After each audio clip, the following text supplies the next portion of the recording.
The Rouge Rugby wishes to express our condolences to the friends and family of Jaden Sage, an Aurora Barbarians player who tragically passed away age 16.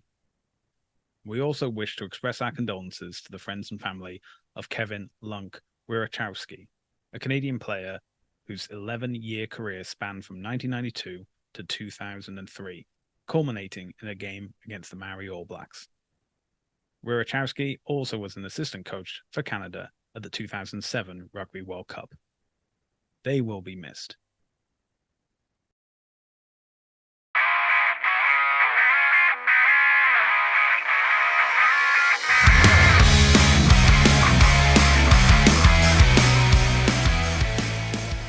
Hello, everyone, and welcome to another episode of the Rouge Rugby podcast, where we talk about real Canadian rugby.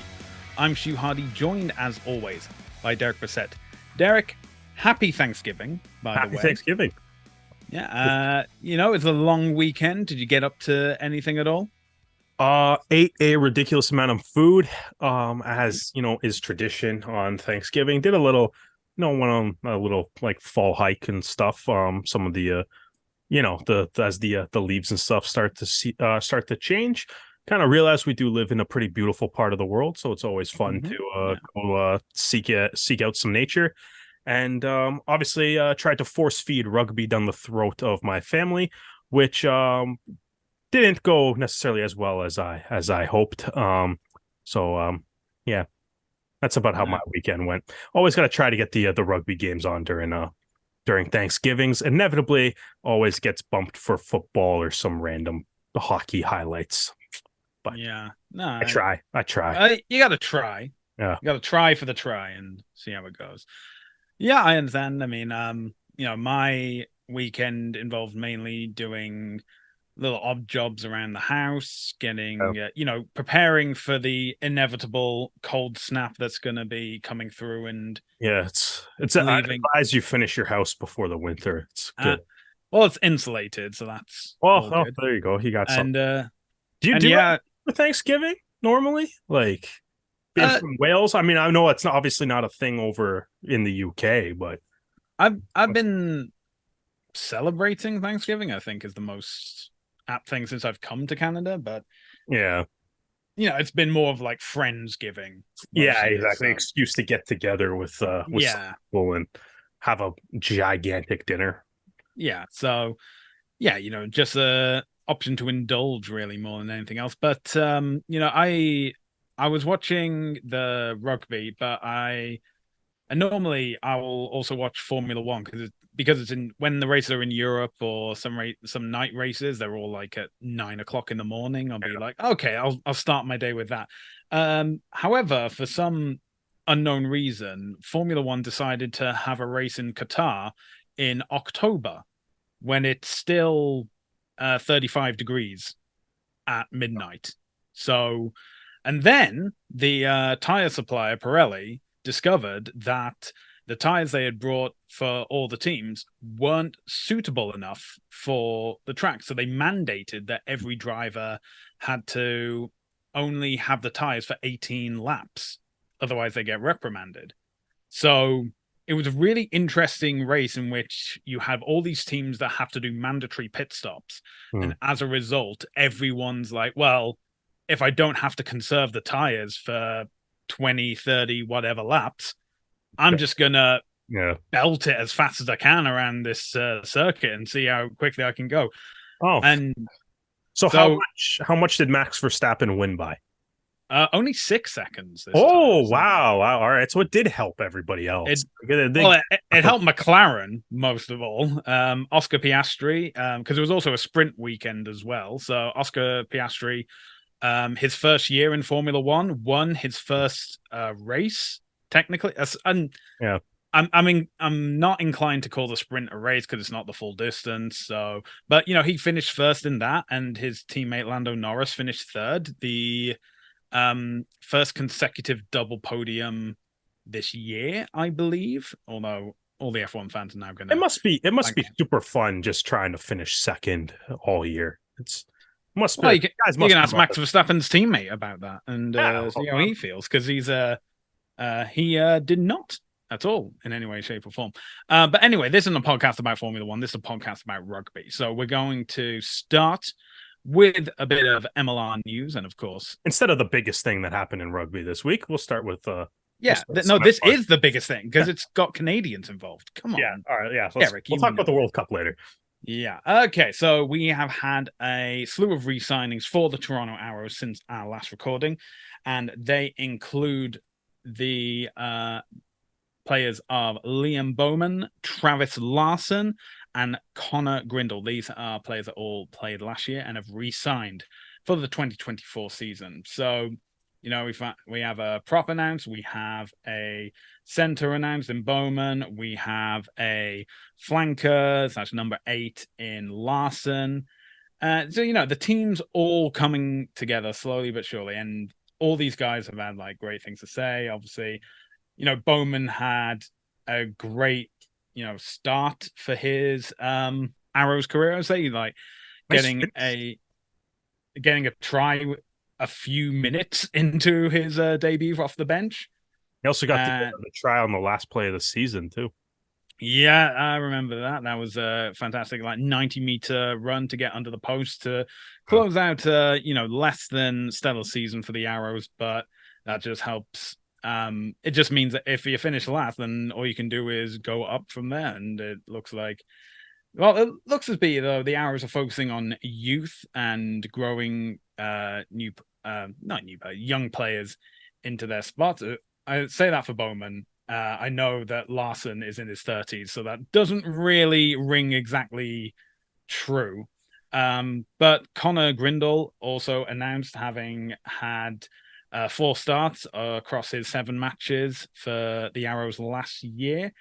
And, you know, it's really so British, but English born, Australian raised, Canadian eligible, Connor Grindle.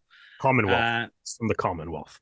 yeah, exactly. He's been here, there, and everywhere. And he's people wondering how is he eligible? Well, his mother is from Montreal and his father is from Toronto. So, you know, Canadian parents. So he has that lineage, but you know, it's been played through the New South Wales schoolboy side in 2016.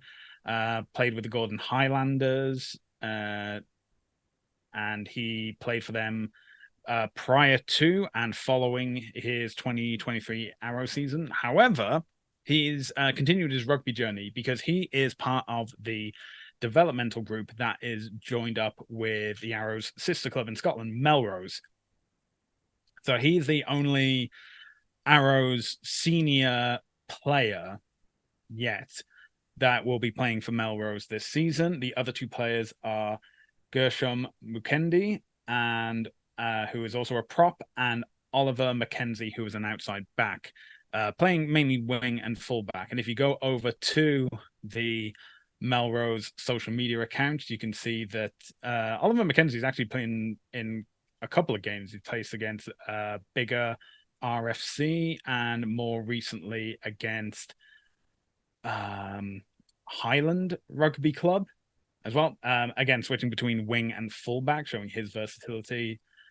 Connor played against bigger back in mid-September.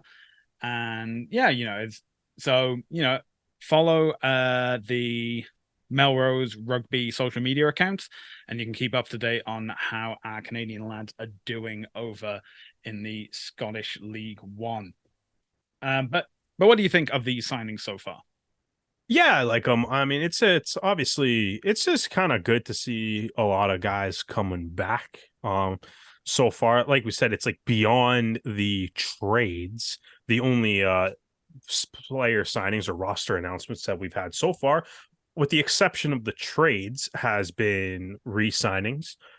Which I mean is obviously always a good thing. It's good to bring the core back, like you said, like having a guy like Liam Bowman, who played his first pro year his first year with the Arrows last year. Played really well in you know in the time that he got, and obviously, as you said, made an impact right away. Made an impact later on in the year. Grindal was good all year. Cool to see him going to play in Scotland too.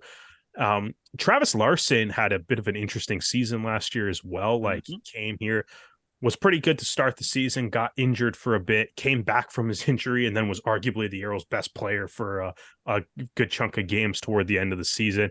Yeah, very excited to have him back. He obviously got his first cap with Canada over the summer when they went to Tonga to help play in those World Cup warm up games for Tonga. So Larson's been having had a really good 2023, and hopefully can carry that over into 2024, and hopefully the fact that his brother is an MLR champion is motivating enough, because that's got to be really annoying over Thanksgiving dinner to be reminded of how many shields are currently sitting at the table. So hopefully that conversation wasn't too awkward, but at least he got to at least Travis got to brag about the new payday that's coming to him this week anyways. Yeah, I mean, fantastic names. And I think we were talking about it like last year. There was a slurry of new players being signed, Aaron, as well as Arrow's players either been traded or signing for other MLR teams.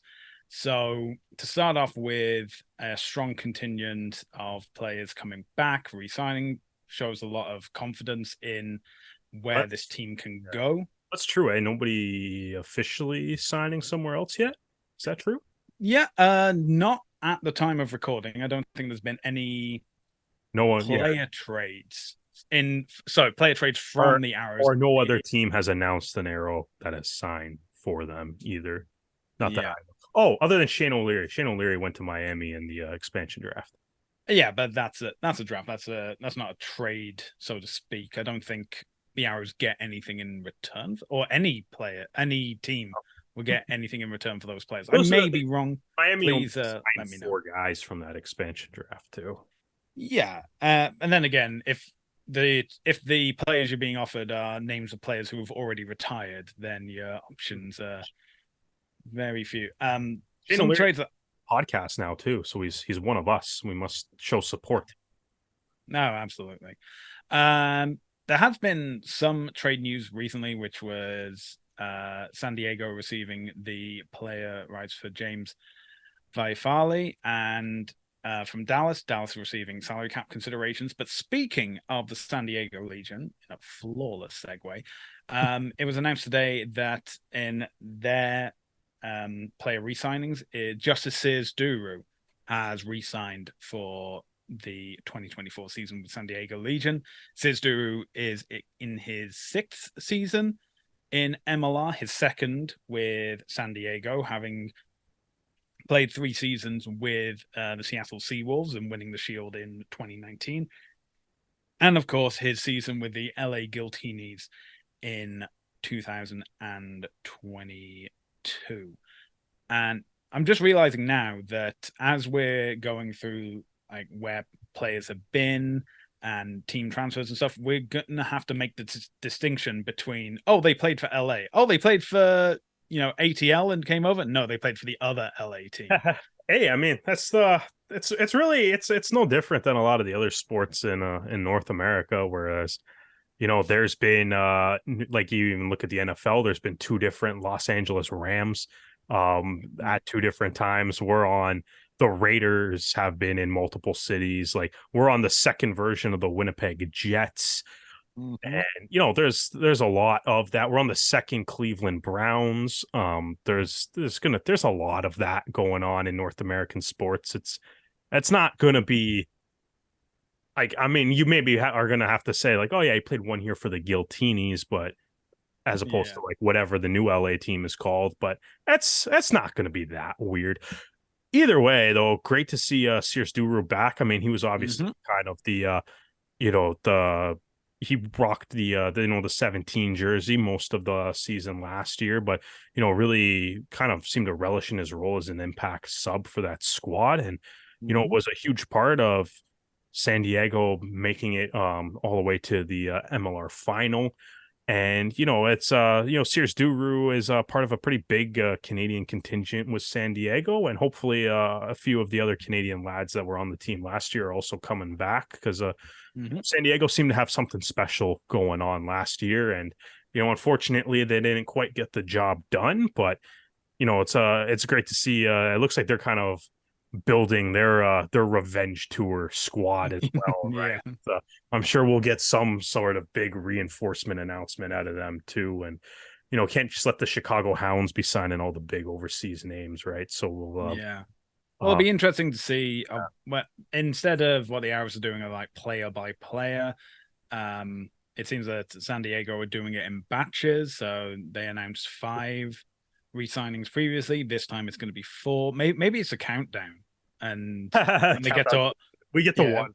it'd Yeah. be like, oh, we got Dan Carter, who recently entered the The World whole Rugby thing. Hall of Fame. He's out of retirement. He's coming for a season or Yeah. whatever. I don't really have a preference for what teams do, but I think like as long as you're keeping like your content going and updated and keeping like providing your fan bases with like an active like amount of news and Oh, everything. I'll tell you which team is really engaging on social media at the moment with and utilizing things to their best effort is Miami, because some of their players are currently in a World Cup quarterfinal, Yeah, and exactly. they're engaging with the community and being like, "Hey, we're having watch parties." I think they've already announced that they're hosting a watch party for the World Cup final on Yeah, October that's good. 28th. Well, So they had who was the player that set the record for most like uh breakdown or turnovers in a like in a World Cup game that's on Miami. I'm blanking. yeah, But I'm blanking on the name as well. Let's have a quick look. So that player's name is Manuel Ardao, and he's not Argentinian, he's Uruguayan. But I can right, understand the the confusion that blue and it white South American country has a lot of good players. yeah. Miami. It's all Uruguay obviously had a great World Cup as well, yeah, really put France to the sword. Of course, they have their 2 honorary Canadians in Gaston Mires and Manuel Diana. yeah, And but no, I definitely appreciate what Miami is doing at the moment. They're getting they had Wani Hernandez talking about the team. They've been bigging up clips from the World Cup. I think they've basically just been like quote tweeting Rugby World Cup accounts yeah. to get around their I was whole to say that's the way to go because that's the only way you can actually share clips, which is yeah. But silly, but hey, I mean that's where we are, I guess. yeah, but no, as in Miami definitely is doing a lot in terms of, and especially with like a new team as well. You don't have anything to fall back on. It's not like, hey, this player's coming back for another season because it's your first season. You have to really put the effort in, really get building up. But it looks like they've got a camp coming up on October 15th, and they're just building closer and closer towards getting new fans, getting young players in, getting maybe even like academy prospects as well. And yeah, and they'll be having a World Cup watch party as well, obviously for the game against Argentina. Or no, sorry, not Argentina. Games against England and Fiji, and France and South Africa. Yeah. But again, we'll get to the World Cup later. It But looks yeah, like a I'm lot of teams are doing the World Cup watch parties and stuff though, which is well, really yeah, really it's good to see, especially like just because Canada and USA aren't in it doesn't mean like the people in those cities are like stop watching rugby and stuff. I mean, you know, um, everybody loves watching those World Cup yeah. games. I Do you mean, know what's interesting that I found through people who've been to the World Cup on social media is that outside of the British and the French, obviously France hosting the World Cup, the next biggest contingent of fans coming to watch the rugby, Dutch. oh, So well, I mean, that's fun. Like it's like what I mean, like honestly, like sometimes like even like watching like these games, sometimes it's just fun to watch yeah, rugby when you have no real emotional investment in it and I just like watching like I mean, like I said, we'll talk about it later. Like that Portugal Fiji game was incredible or whatever. Like I'm not particularly I don't cheer for Portugal or Fiji really, but I was like, this yeah, game is amazing. And of course you can yeah, kind of get caught up in the moment of Portugal having the biggest rugby moment in their country's history. Um mhm, right, but like that's kind of also what makes it fun too. And even at that, I think some of the best like games of the World Cup, I think, have been like those tier two nations and not necessarily like the big dogs. Yeah, well, That I mean, would traditionally, obviously everyone's keen for an upset. I mean, just look yeah, at South Africa, Japan in 2015, that's the uh, best thing.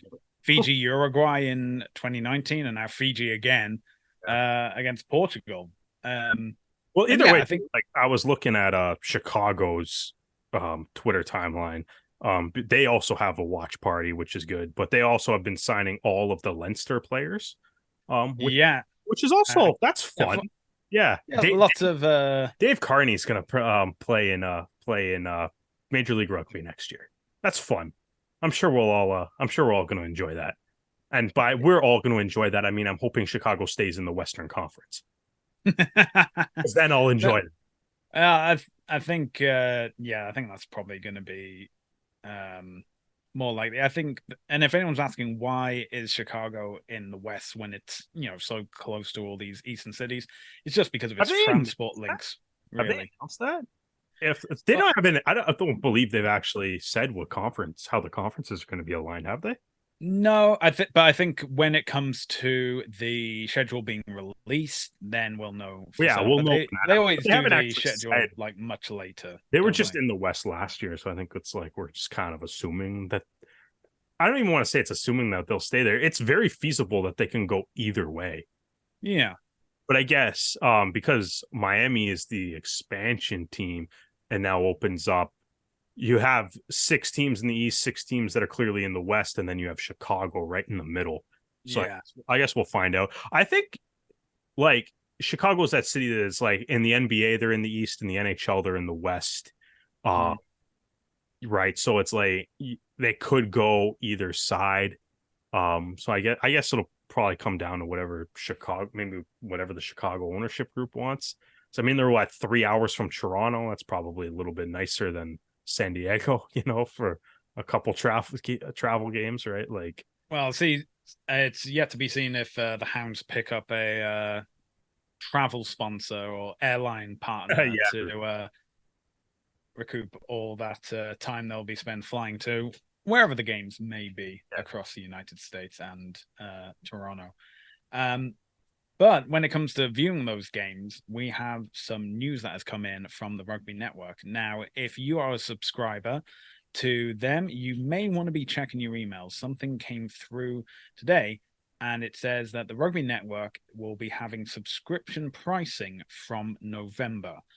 Uh, and along with that, they've also updated the app and they've updated the website. So if you do have a profile, they do recommend that you reset your password so you'll be able to access all the content that is to come on the Rugby Network this year.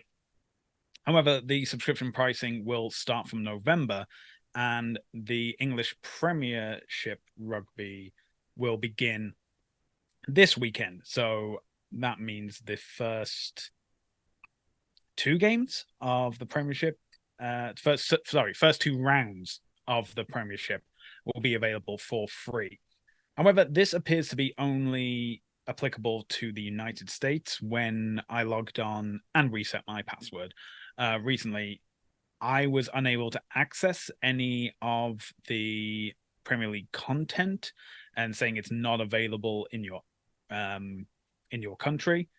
And so this has me, and then Derek was so kind as to check on Sportsnet, and it appears that if you wish to watch the English Premiership this season, you will have to subscribe to Sportsnet or Sportsnet Plus, and that seems where to be. So with this, all all sorry, five of the first round games of the Premiership are already up on Sportsnet's schedule in okay, the rugby section. So Uh, yeah, so you have that option. You got to make sure you're paying for the right tier of Sportsnet, though. So, mm-hmm. um, you might have to upgrade your account if you're not already paying for that tier. Yeah. So now at the moment, this seems to be only applicable for the United States. Yeah. But Derek, what do you make of the Rugby Network moving to a subscription model or Well, I mean, paid subscription model, I should say?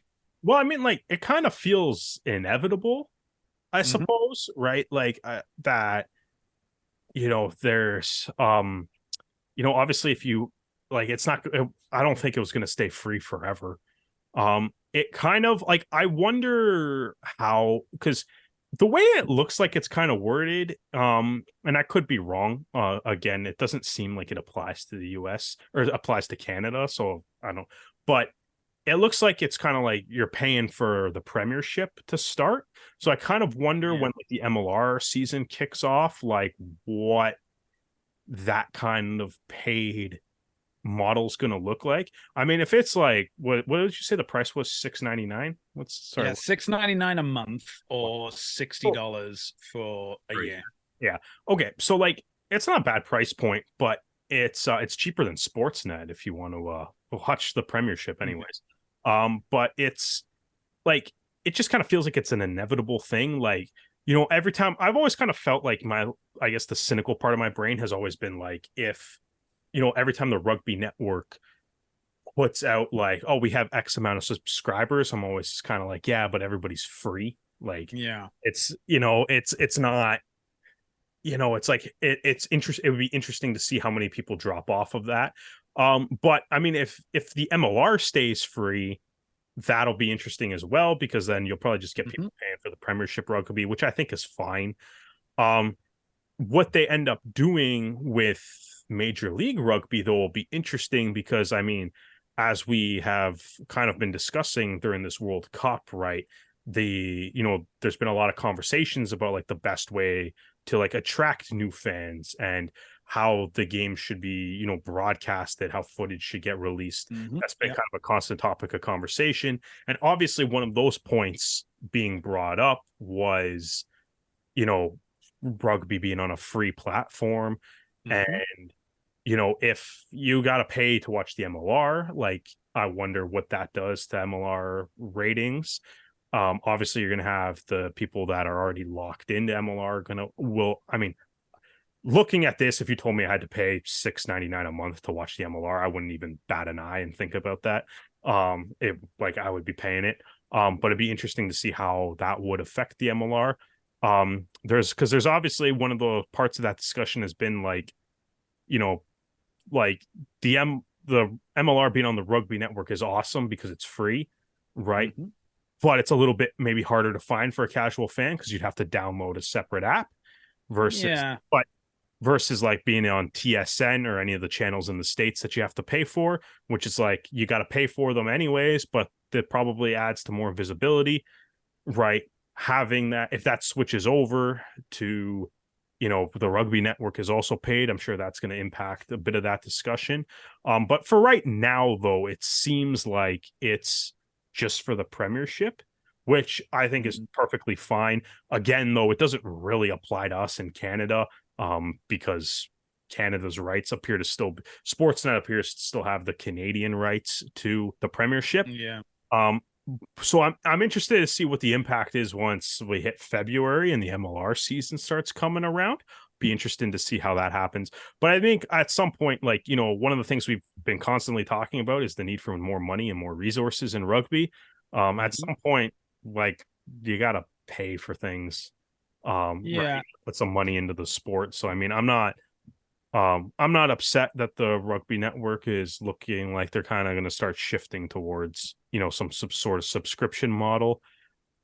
But I mean, for just as it's presented right now, you have to pay to watch the Premiership in the United States.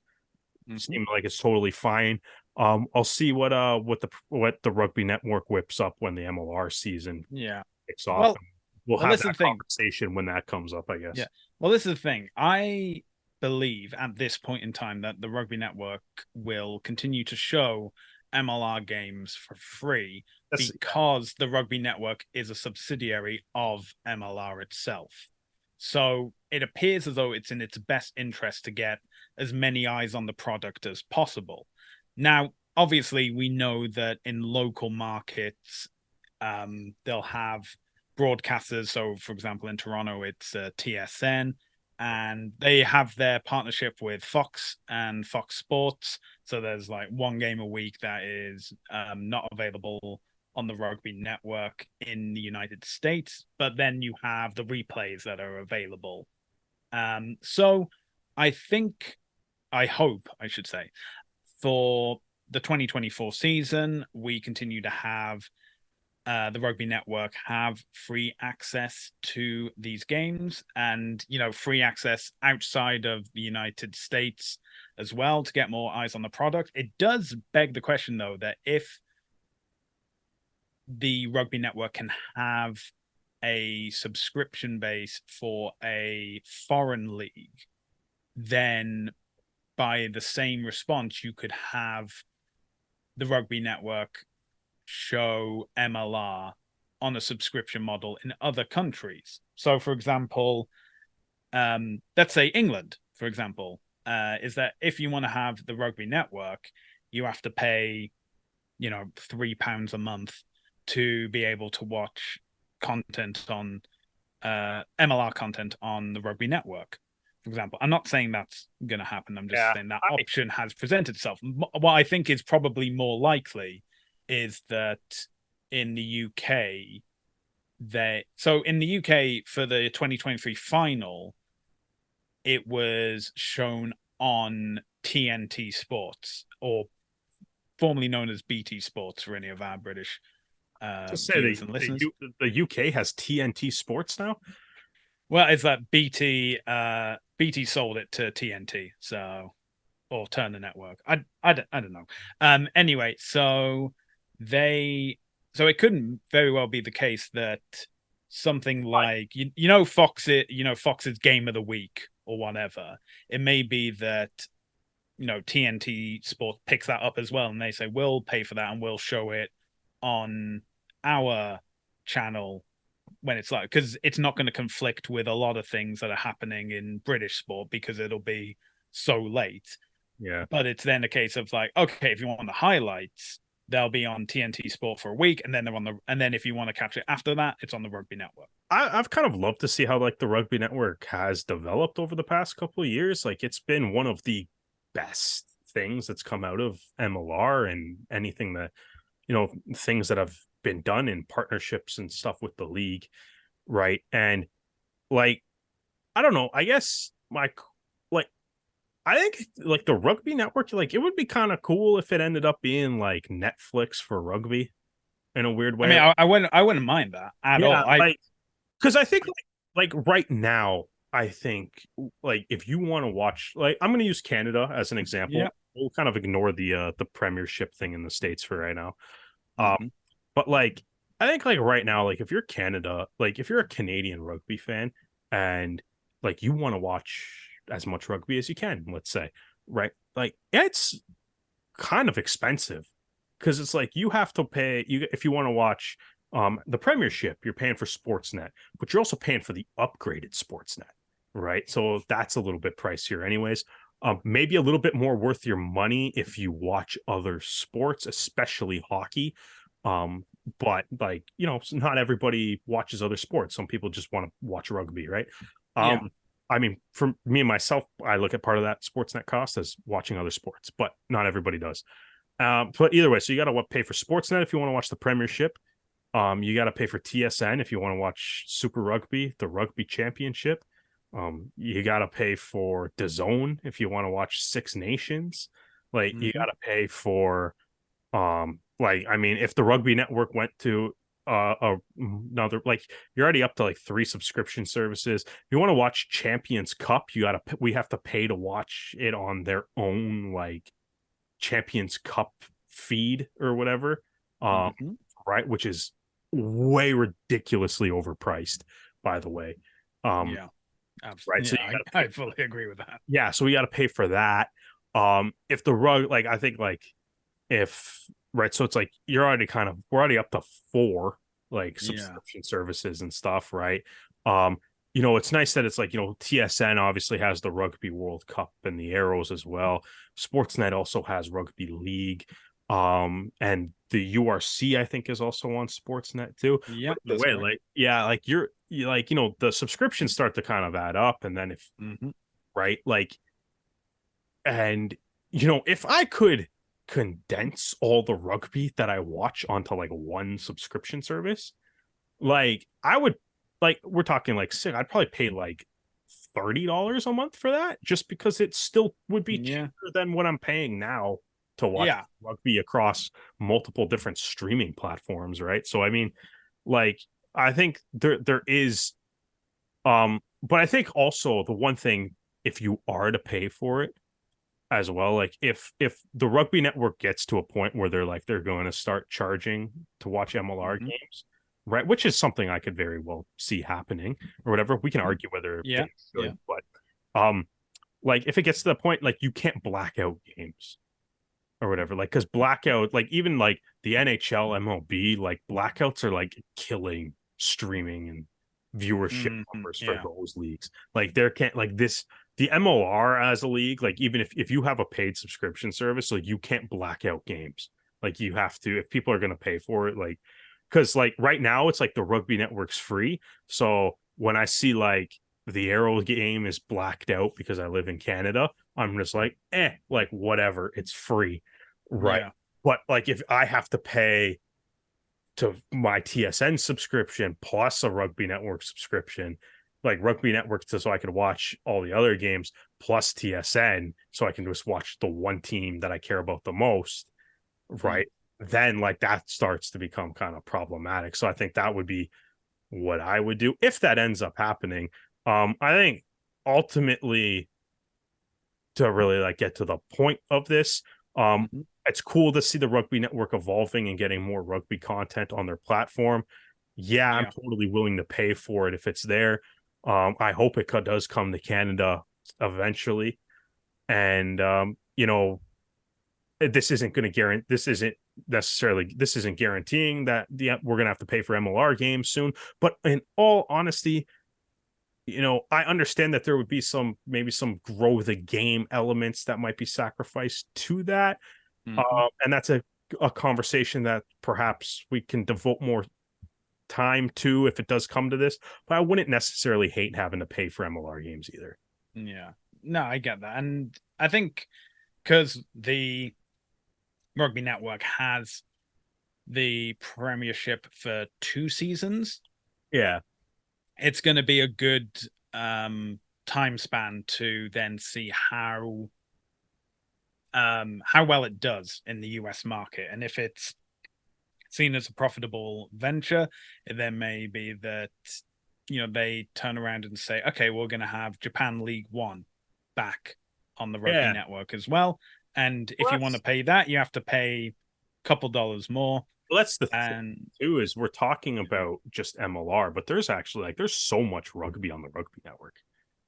Like, yeah, well, I I mean, like I I had a look it's briefly, and I think they're still in the process of migrating stuff because it migrating seems as everything. though they're Yeah, on a new yeah, platform at the moment. And to be honest, now's the best time to do it. I mean, they're pushing for yeah. Premiership Rugby, and whilst that's going on, obviously there's no MLR going on. There's no It's professional gonna rugby be. in North We got America at the the moment. So, um, you I uh, mean, University National Championship for Canada is in a month, so I hope that's back. yeah, I'm hoping that's on as well. But the thing is, if you look today, which is October 10th, there's there's only MLR content available in Canada. Yeah, So I'm hoping that uh because it's the new. yeah, I'm hoping that they'll bring over Coast to Coast Cup. They'll bring over like you said, the Oh, men's university rugby championship I mean, like the as more you well. mention that's on it, the more I'm like, yeah, I would pay for this. Is that gonna be Yeah. like? Is that the best? Is it like you? We can discuss if you think that's the best option for growing the game because we know casual fans are probably going to be reluctant. But if you rock like give like a good free trial, and I Yeah. like, I mean like a month or like something or whatever. Like get like Yeah, well, as I said, the Premiership begins this weekend, and it's this basically will be like the good merits of it's basically a 2 week. how's it going to come out. Yeah, so yeah, it's I'm essentially a saying double that two. at least, but like Yeah, you obviously don't want to have barriers for yeah, new fans to come in if that's yeah, and we yeah. It's just a 2 3 week trial yeah. to see how it does, and then because I'm sure for like some fans they may say, yeah, you know what, I'm willing to pay like $60 a year to get the Premiership. Others may be like, well, is that more than my Peacock subscription? And Peacock obviously has more content on it, but that is something that the Americans decide. We don't have a choice. We have to watch it on Sportsnet. Sportsnet. But let's move on to the Rugby World Cup. But before we talk about the 2023 tournament, we're going to briefly look ahead to 2027, because according to an article in The Guardian, it says that World Rugby are rejecting the idea of a plate competition to run alongside the future main event at World Cups, Yeah. citing glass ceiling and fewer playing and financial resources. And as a brief aside, I agree with this. I think it doesn't make the World Cup more exclusive. It just diminishes like the tier 2 nations. And if it follows the current format, it just means that the teams that don't qualify from into the quarterfinals or the elimination round from tier 1 are going to be the nations that sweep through to final. And yes, there may be an upset, but that just seems to be the general idea for now. However, this quote was listed. Instead, it will be formally agreed that at the end of this tournament, that 24 teams will be involved in Australia, opening the way for Spain, the United States, Canada, and potentially either Hong Kong, China, or Brazil to feature in 4 years' time. 6 pools of 4 would also make it simpler for squads to play and train in half a dozen regional centres, reducing the amount of travel that's caused significant logistical headaches in France. So it appears as though Tier 2 nations' prayers have been answered, and that we will finally be expanding to 24 teams for the next World Cup in 2027. So I just want to think about this for the moment, because as it stands at the time of recording, automatic qualification for the next World Cup continues as it has for the previous World Cups. And for those that don't know, that means from all the 4 pools, like A, B, C, and D, the 2 teams that qualify for the quarterfinals get automatic qualification, as well as the 3rd ranked team in each pool. Now, and even if they hadn't finished 3rd, Australia as hosts would automatically qualify. So that means the qualified teams are the hosts, Australia, the quarterfinalists, France, New Zealand, South Africa, Ireland, Wales, Fiji, England, and Argentina, and 3rd place in the pools, which is Italy, Scotland, and Japan. So to little surprise, this means that the 6 nations of Rugby Championship have automatically qualified, as well as Japan and Fiji. Now, the interesting thing is these are the same teams that automatically qualified for the 2023 Rugby World Cup. So this can actually help us, because as we know the allocation for the 20-team tournament, we can bring that qualification process over for 2027. So for the qualifying for this tournament, you also had Africa 1, which was Namibia. You had Americas getting 2 slots, which went to Uruguay and Chile. You have Europe getting 2 spots that went to Georgia and Romania. You have Oceania getting a spot, which was won by Samoa. You have a playoff between a team from Asia and the runners-up of the Oceania team, and the winner of that playoff was Tonga. And then finally, you have the repechage tournament for the final qualifying spot, and that goes to Portugal. So with those allocations, so 1 Africa, 2 for Americas, 2 for Europe, 1 for Oceania, and Asia Pacific playoff, and the repechage, we can give 4 more nations the opportunity to represent on the global stage. So let's talk about the red, white, and blue elephant in the room, because I think World Rugby would much prefer having a future host of World Cups actually at the previous World Cup. Probably. So to do this without too much upset, that I think World Rugby will do is divide the Americas into America's North, or RAN, and South, or Sud America. So RAN and SAR. And if they really wanted to, you could even have a playoff between RAN 1 and SAR 1, and that gets to determine who's America's 1 and who's America's 2. And then you have an America's 3 slot, which can be decided between RAN 2 and SAR 2. And the loser of that will go to the repechage tournament. The winner will become America's 3. Right. Then we have the Asia Pacific playoff. And yes, we can keep that, but it now becomes a secondary round because instead we give Asia 1 its own slot. So that means we'll have another Asian team beyond Japan. They can likely be the winner of the Asia Cup. And then we keep the Asia Pacific playoff. We keep that spot. And the loser of that playoff series, they also advance to the repechage. Thirdly, we turn to Africa. And we can have an extra slot there. So we can have Africa 1 and Africa 2. And if we say that Africa 1 is decided by the winner of the Africa Cup, and Africa 2 is decided in a series between second and third in that competition, then the winner of that gets Africa 2. The loser, again, goes to the repechage. And then fourthly, we bring it back to Europe because Europe is the heartland of rugby. There's obviously the Six Nations, the Rugby Europe Championship. And so currently we have Rugby Europe Championship decides Europe 1 and 2 over a 2-year play out of the series, and this can continue. And then with third and fourth over those 2 years in Europe, they have a separate playoff, and that determines who becomes Europe 3. And the fourth place, let me say it again, goes to the repechage. So you still have those previous things from the qualification of 2023, and now you have the new allocations available for 2024. So in my opinion, it would work like this. And I'm using team names based on current world rankings. These are not confirmed in any way, shape, or form. This is just hypothetical. We're just having a bit of fun. So Africa would get 2 slots, and they would probably go to Namibia and Kenya.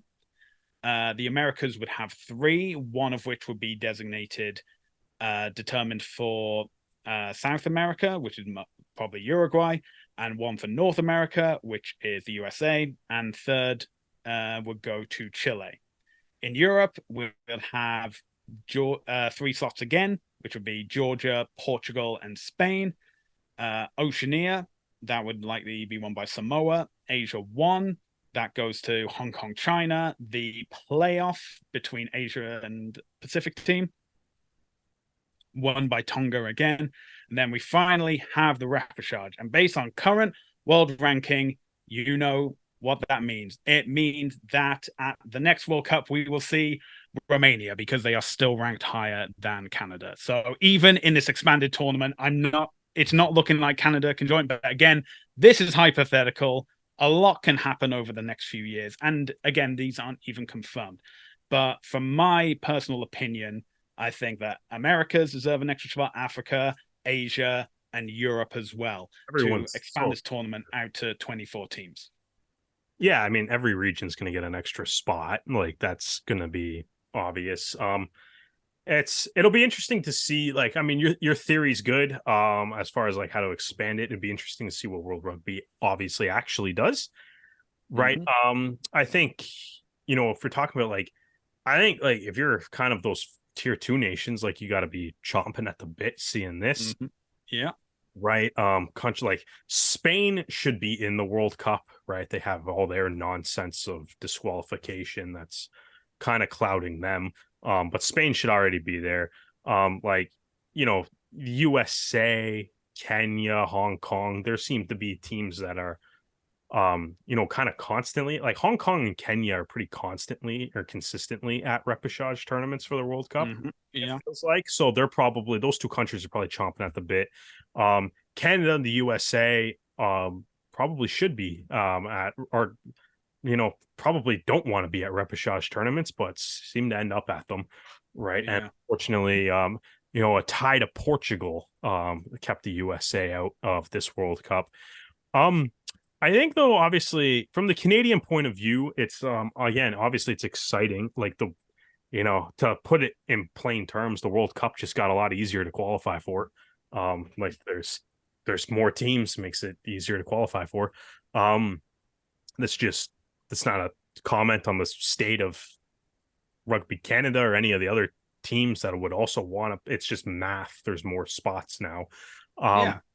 But I think I don't know if I like the one thing is like I don't know if I would want to see the Americas necessarily get split up, right? Like I understand your logic for suggesting that because like you said, World Rugby probably like I mean World Rugby could never say it, but yeah, they probably want the USA at a World Cup, especially Yeah. if they're going to be hosting, right? So it's like they probably do want that, right? But as far as like that goes, it's like I think from like the Canadian point of view, like I think like I really want to see Canada get better. Yeah. Like I don't want to see Canada go to like the repechage tournament and then slip in as the last team because they beat I don't know who are we thinking would be at that repechage tournament when you did this? Like seriously, Yeah. who would So who are the Romania. thoughts that are there? So okay. So let me just give me a sec because I'm going to get up the world Yeah. rankings because they changed since I last I did was gonna say, this. yeah, because you kind of ended on a joke, but I do actually kind of seriously want to know, like, if you were to project it right now, who are you thinking is going to be there? Okay. So I said that we'd have a spot from Europe, so that'd be Romania. Sure. So Romania, we'd have Canada. Yeah. Then we would have a spot from Africa, so that would be Zimbabwe, Okay. and Asia, which is Korea. So So, like, that's the thing. Like, I like Romania is obviously a good team. Despite what their World Cup performance in relation to Canada, they're a good team. Even though they've been, actually, that would be interesting to see. it would be. It'd Like probably be a good game. I next don't year, know. so Canada Romania. I think that would be Like, I mean, great obviously, event. Canada should smash Zimbabwe and Korea, though, right? Like, Yeah, well, they should, should. but Yeah, they should. would they? Well, They should, yes. But like, I think that's kind of the thing, though. It's like I want to see, like, one. I think if you're Canada and you're looking at this, it's like we should be excited that the World Cup is going to be 24 teams because I think a 24-team World Cup is just better for rugby as a whole, right? yeah, Not necessarily because I'm looking at it as like how Canada's going to qualify. Like, if you're like I Canada is a team that, as we said back as far as 2011 was, you know, was ranked 11th in the world, right? yeah, Like, you know what I mean? Like, not being at the World Cup is obviously is a failure, just for Rugby Canada in general. And it's like, mm, but I think getting back to the World Cup is obviously the next job that you have to do. But like, yeah, I think you also have to show signs of improvement in getting back to the World Cup as well. And I think the way to do that, if you're Canada, is you got to beat Chile or Uruguay or the yeah. USA, right? Like, Yeah, you have to be not. yeah, I mean, ideally, Brazil or in the whoever it is. easiest terms, you just have to beat them in one game in qualifying. Yeah. But But realistically, you have to be a proper, for lack of a better word, test for them yeah, every time you face them. like I think that's what I mean. Like Chile was a team that Canada beat 56-0 in like, the years like the World Cup qualifying in 2019. Mhm. Right. And just in 4 years, obviously Chile got to the point where they can beat Canada. Right. And it's like if you're Canada, like you need to like you have to also improve. Right. Like I think if Mhm. you're Canada, like you can't be like, I don't want to see Canada be like, oh, there's 24 teams in the World Cup. Let's go be the 24th team. I'm gonna be like, let's No, get better and not but even worry about the repechage tournament. Let yeah, Chile, let Brazil, let the USA. Right? We're gonna use Stu. I'll use your idea. You want to divide the Americas to yeah, give USA a better shot at qualifying or however, because that probably does kind of make sense. Like ruin that. Like yeah. No, back absolutely. As in, and World Rugby's face. Like ruin that. Right? Like yeah, you shouldn't like the goal to me, I'm like, it's great to see 24 teams. It's yeah, great or whatever. If you're a Rugby Canada, though, I think it's like I want to see you get back to the World Cup. no matter how you do it, like I'm not going to sit here and lie and say that like I want it. Like if World Rugby and if Rugby Canada ends up having to win a repechage tournament to get back to the World Cup, then so be it. Like it's fine. I think the goal should be to not go to that repechage tournament. Yeah. Like if you are And hang on, before the monkey's paw curls a finger, just say that you've already qualified before the repechage tournament. yeah, exactly. So yeah, Yeah, there you go. Fair enough. But like I think like that should be like Rugby Canada's goal because you want to be getting better. yeah, Right. So it's like you didn't make the repechage tournament. So even if you were to go like super loosely, you could be like the next teams up would be Kenya, like you said, Kenya, USA, Hong Kong, right? That's the next kind of teams up. And then you'd be part of like the repechage tournament of like the next tier of like the teams that were a round away from getting to the repechage tournament. Right. And it's like I think if you're Canada, like you want to be in that group that's a tier above where the repechage tournament for a 24 team World Cup is going to be. yeah, Because yeah, that'll be the sign that you're actually improving, not that you're just kind of like, not to keep kind of falling and then being like, yeah, we had to beat Korea and Zimbabwe to get yeah, to the World Cup, right? You want to be like, I want to see that like level of improvement. And I think if you're Canada, obviously getting back to the World Cup is going to be your number one priority. And mm-hmm. I don't think, and even though I'm saying this, I don't think Canadian rugby fans are going to be picky about how they get back, right? Yeah, As long as they get back. But I think if I'm Kingsley Jones or Rugby Canada right now, or whoever's going to be in charge by the time this rolls around, I'm setting the goal to not go to that repechage tournament. Like yeah, USA, beat Chile, beat yeah. Brazil, beat, Be America's one. yeah, beat Uruguay, beat whoever else is going to be there, and get to the World Cup to show that improvement, show that ability to kind of come back is kind of what I would want to see. I would make my goal to not go to that repechage tournament. Yeah, but can I just say, did that like what I laid out? Did that make sense at all? Yeah, I mean it makes sense. Like you're obviously going to have like if you got like they divide their qualifying into basically Yeah, a handful of main continental and stuff. Yeah, continental, right? So yeah, you're gonna give the extra spots to those nations. yeah, I personally I would keep. I mean, I understand your reasoning for maybe thinking that they might cut America's in half to go North America, South America.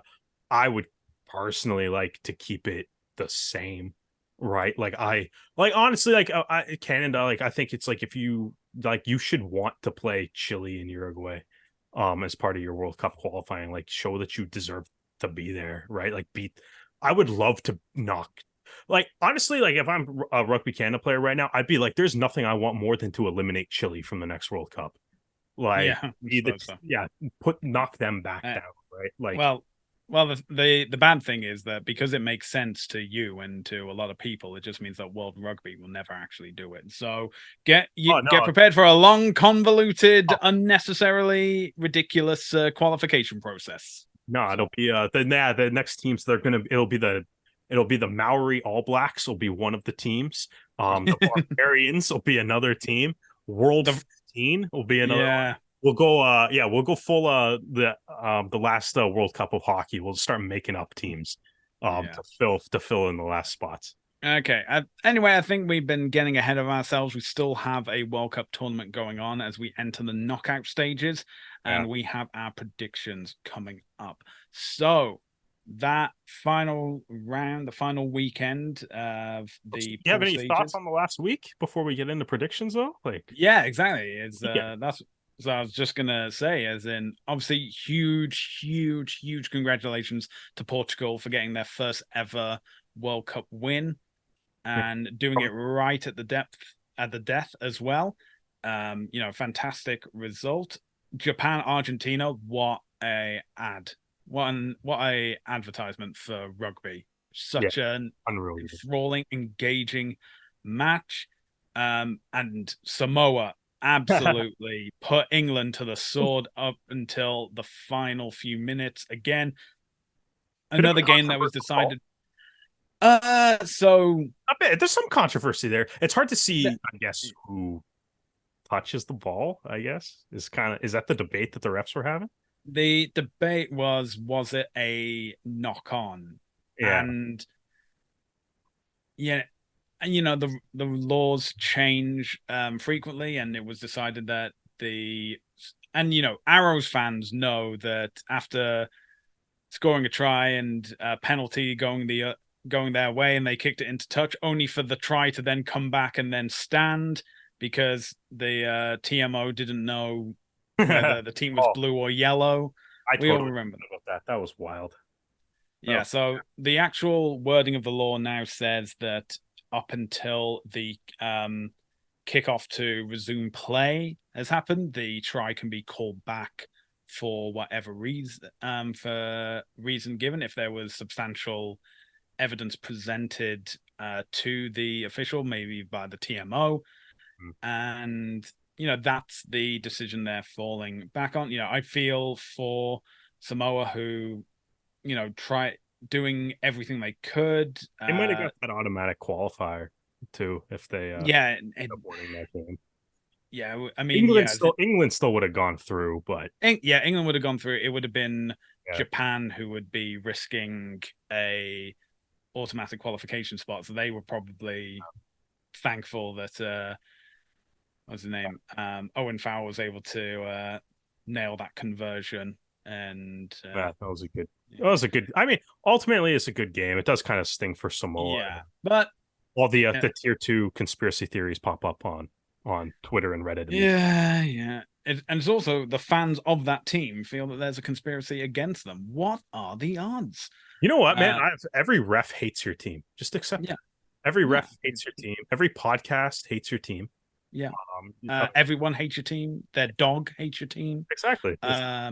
Yeah, and the other games I think went as predicted. Like Wales, Georgia did put up a good fight, but then Wales were able to clear away towards the end. Fine. New Zealand's almost scored 200 points in their last two Yeah. games. Um, Ireland comfortably beat yeah, Scotland. Tonga comfortably beat Romania. yeah. France comfortably beat Italy. And It's Italy terrible. yeah, Italy have had a really bad World Cup. I would say like Romania has probably been like the biggest disappointment for me, having Yeah. been nilled in two games, whilst Well, Italy yeah. only nilled in one. So Well, I think it's one of the things of like it could be worse. I It mean could also be better as well. So I make think of it. that's also kind of the one thing. Like, if it's going to go to a 24 team World Cup too, I think like Canada, the Canadian players, like you kind of also like you got to decide like what you want to do at that World Cup too. Yeah, Like, do you want to just participate in it, like Romania, Namibia, right? That you kind of just get. I mean, Namibia did play a couple really good games, but I mean, unfortunately, they've been in a lot of World Cups and haven't won a game yet. Um, but like, do you just want to show up and participate, or do you want to kind of be more like Samoa and Portugal and kind of like yeah, throw a wrench into some of the top teams' plans at the World Cup and make a bit of an impact and stuff too? Um, that Portugal Fiji game, best game of the World Cup. yeah. No, that Like was just it was fun. incredible. Yeah, that was it. Was both teams had something to play for. Obviously, Fiji needed 1 point in order to solidify their spot in the absolutely insane pool that it turned out to be. Um, Mm. but like Portugal, obviously, just playing for like the national pride of getting their first win. It's their first time at the World Cup too, after they like got through that repechage tournament, right? And just an incredible game. Some of the tries that they're scoring, the crossfield kicks, the wingers were unbelievable. The game kind of it was kind of crazy that Portugal actually seemed to be kind of dictating the pace of it in that game too. Is like Fiji was kind of chasing them as the lead. Portugal take the lead, Fiji come back. Portugal take the lead, Fiji come back.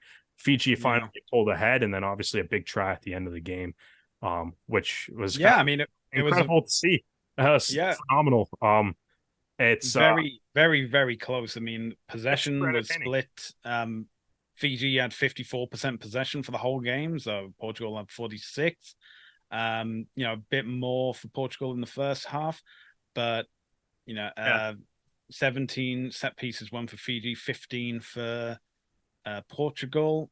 penalties conceded, but It's a 11 and good game. 12 respectively. It was so close, and it definitely reflects that in like the score line as And well. it's also like, I mean, if World Rugby needs any like motivation to be like, yeah, we need more tier 2 teams, like legitimately some of the best games of this tournament have involved a tier 2 team. And this, like, I know Fiji is a top 10 ranked team right now, but they're still really a tier 2 team, right? Yeah, But like, you know what I mean? But it was like, yeah, they both had something to play for, and they put out probably the most entertaining game of the tournament, which does also kind of bring me to a question for you as well. It's like we're going hmm into the quarterfinals. It's like, would you yeah. rather be a team like Fiji, say Fiji, England, Argentina, that kind of got really pushed in their last game right before the World Cup, or before the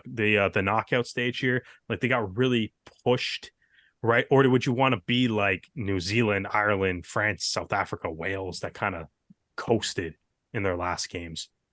Uh, I think I'm just going to be quick. I'm going to say, obviously, I like Wales just coasted to top of the pool, which was lovely. But I think that's also Yeah. more to the downfall of Australia than anything Yeah, else. well, that's the thing. They topped the chaos pool Yeah. like that. So I know it's a good thing. I mean, obviously, France New Zealand was the opener of the World Cup, so Yeah, they have had a bit of pressure in this tournament. yeah, But but they had that at the start, and then like you said, it's like New Zealand's won like what their last 2 games, like what 160-8, like yeah, and combined. then you have like Ireland and South Africa as well, which was another great game to It's the watch. only time either one of those teams got tested. They Yeah, smoked everybody else in their pool, right? yeah. So it's like So each team's been kind of and tested once, and then you got Fiji. Fiji had to battle the whole way in the tournament. They were 2-2, like they yeah, battled the whole way. England has had some suspensions and injury issues. They've had to battle the whole way. France, even though they've had injury issues, they've kind of they beat New Zealand, and then I kind of, wouldn't say about England like battling the whole way. I'd say like their main games were against Argentina and yeah, but they're like they 13 closer they though. spanked Chile. Well, yeah, they should, but like, I mean, if you look at like, where am I? Like England, yeah, like they smacked Chile and stuff, but like they had a like their game against Japan was pretty good too. Like they had a good game against Argentina. Samoa just pushed them to the brink too. Like, Yeah, but I think as well that was a we've qualified, so we're going to rotate players and get them ready for yeah, I still don't think they yeah. were Yeah, I focused on that. the quarterfinals. Anyway, speaking of the quarterfinals, it is now time for our predictions. So we start off with Wales versus Argentina. No question for me. It's got to be the Dragons. I see Wales going through. Yeah, I'm just picking Argentina despite you, so that's To doesn't be, even matter what you they know did. what the interesting thing is? This is going to be the match with two of the largest Welsh-speaking populations in the world in their nations. Is there a So large Welsh-speaking population in Argentina? yeah, it's Oh, I did not know that. surprisingly big. Why? Yeah, Why is there a see, lot of Welsh people in Argentina? they like the sunshine, I guess. Oh, I'm not entirely sure. I think it is just there's sunshine Welsh everywhere. Welsh immigrants came to Argentina, and there's I was like, communities oh, in certain areas of Argentina that speak Welsh. Anyway, that's fascinating. we move on to the next game of the Saturday, which is Ireland versus New Zealand. Now, this is going to be the real test for Ireland if they can actually win a quarterfinal, and they are up against Choke. one of the strongest teams in the world. Who do you have? Man, I just think it's hilarious that like it feels like Ireland's like the big dragon that they have to defeat is the the quarterfinal game, despite how good they've been in the entirety of the build up to this World Cup and through this World Cup. And then the way the pool stage works out, they're like, here's New Zealand in the quarterfinal. Honestly, great quarterfinal matchups. Like big teams are going down like kind of a lot earlier than they wanted to.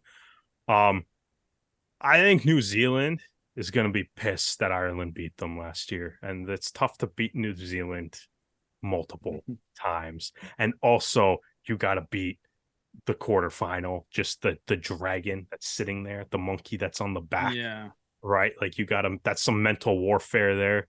I'm gonna back New Zealand because I just want to keep my funny stat that Canada has won as many quarterfinal games as Ireland at the World Cup, and this is the only way that's gonna happen. So, um, Okay. hopefully, All All right. Blacks get that done for So, so I'm actually going to do a bit of 4D chess at this point because with every World Cup, with the exception of 1999, me. is that any team that beats the All Blacks in the knockout stages Yeah. goes on to lose every single game afterwards of that tournament. So it happened. So, for example, in 2007, when France beat New Zealand, Yeah. France then lost the semi final and they then lost the bronze medal game.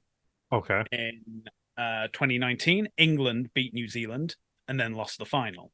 Ah, So so you're trying to put Wales in the final here.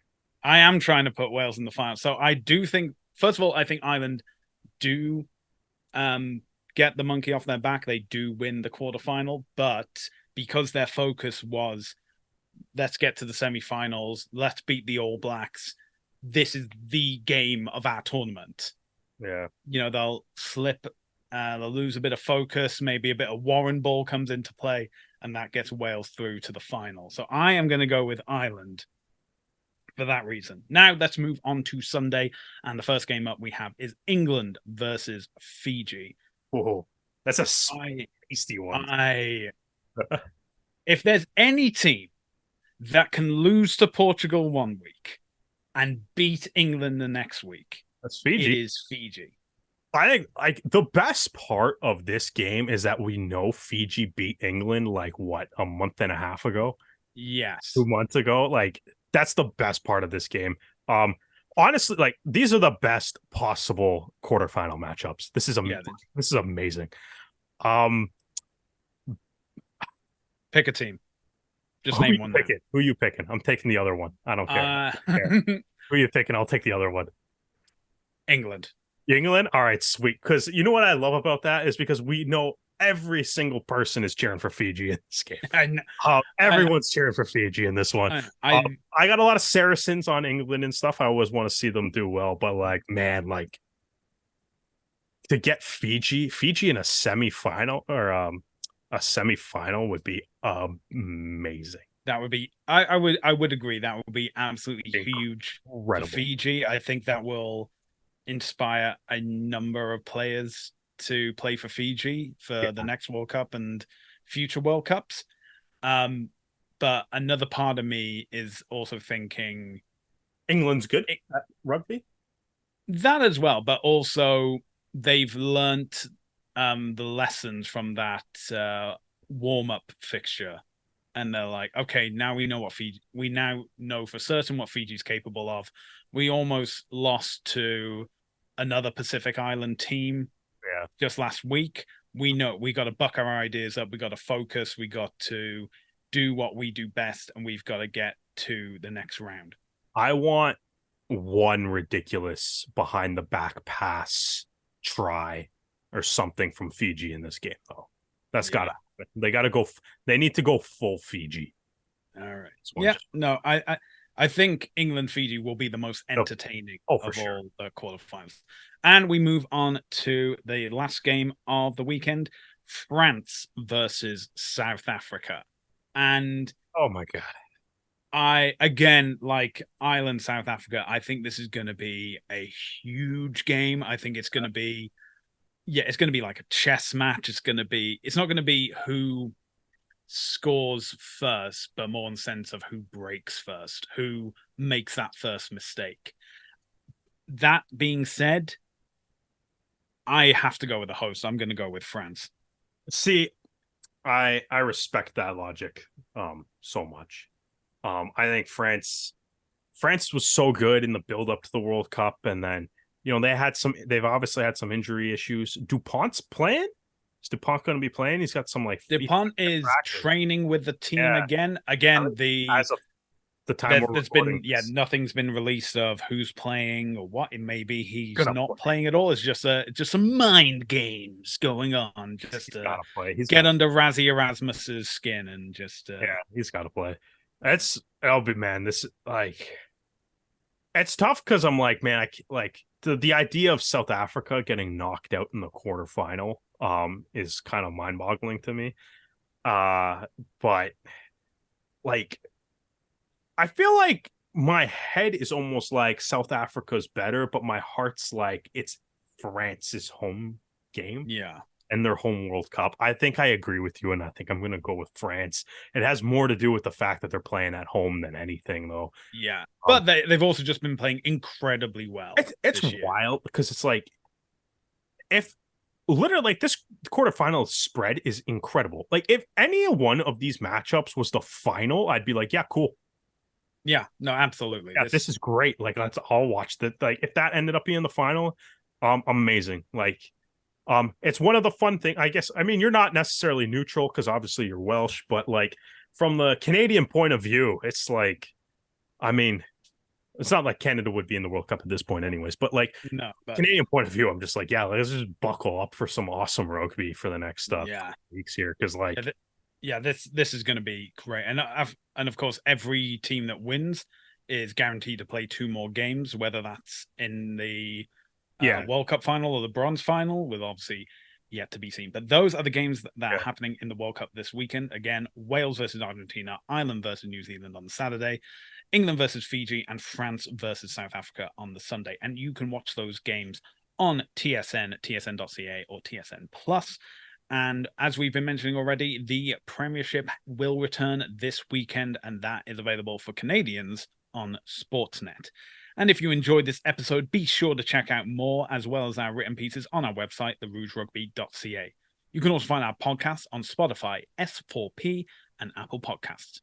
We have a YouTube channel at The Rouge Rugby with episodes of the podcast, as well as extra interviews in our black box. Make sure to like and subscribe, and hit the bell notification to stay up to date on all our videos. We're also available across social media, including Facebook, Twitter, Instagram, TikTok, and Threads, all at The Rouge Rugby. Derek, where can the fine people find you on social media? At Percept the Jet across all social media platforms. And you can find me across social media at Hardman, spelled H4RDMAN. Well, that's where we're going to end this episode. Derek, thank you for joining me, and thank you for joining us for another episode of the Rouge Rugby podcast, where we talk about real Canadian rugby. We hope you can join us again next time.